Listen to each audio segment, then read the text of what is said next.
કૃષ્ણનગરમાં 50 લાખની ચીલ ઝડપ। ADC bank સામે કારમાંથી 50 લાખની ઉઠાંતરી। બાઇક પર આવેલા બે શખ્સોએ અકસ્માતની નામે ગાડી રોકી નજર ચૂકવી 50 લાખ રોકડ સેરવી બંને શખ્સો થયા ફરાર। કૃષ્ણનગર પોલીસનો કાફલો ઘટનાસ્થળ પર પહોંચ્યો।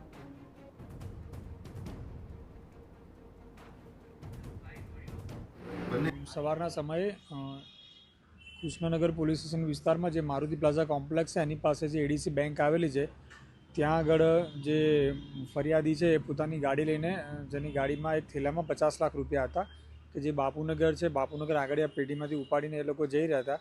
એ દરમિયાન ત્યાં આગળ બાઇક ચાલકે એની જોડે ગાડી જોડે ટક્કર મારી બાદ એ લોકો જોડે ઝઘડો કર્યો। ઝઘડો કર્યા બાદ એ લોકોની ગાડીમાંથી 50 લાખ લૂંટીને ફરાર થઈ ગયેલા હતા। જે આધારે હાલમાં ફરિયાદ લેવાની કાર્યવાહી ચાલુ છે તેમજ પોલીસની અલગ અલગ ટીમો તેમજ હ્યુમન ઇન્ટેલિજન્સ અને ટેકનિકલ સર્વેલન્સના આધારે અલગ અલગ ટીમો બનાવીને આરોપી પકડવા માટેની તજવીજ ચાલુ છે।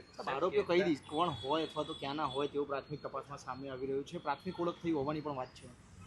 હાલમાં અમારી જોડે જે પણ ડેટા હોય છે ડેટાના આધારે અમે ફરિયાદીને બતાવી રહ્યા છે અને એમાંથી બતાવીને જે આરોપી આઈડેન્ટિફાઈ કરવા માટેના બી પ્રયત્નો ચાલુ છે। જે અમારી અલગ અલગ ટીમો પણ ફિલ્ડમાં લાગેલી છે અને એને ટૂંક જ સમયમાં ડિટેક્ટ કરવામાં આવશે।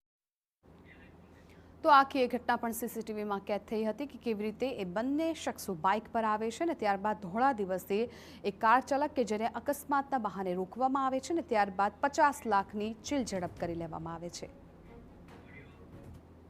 અમદાવાદના કૃષ્ણનગર વિસ્તારમાં 50 લાખ રૂપિયાની ચીલ ઝડપનો બનાવ સામે આવ્યો છે।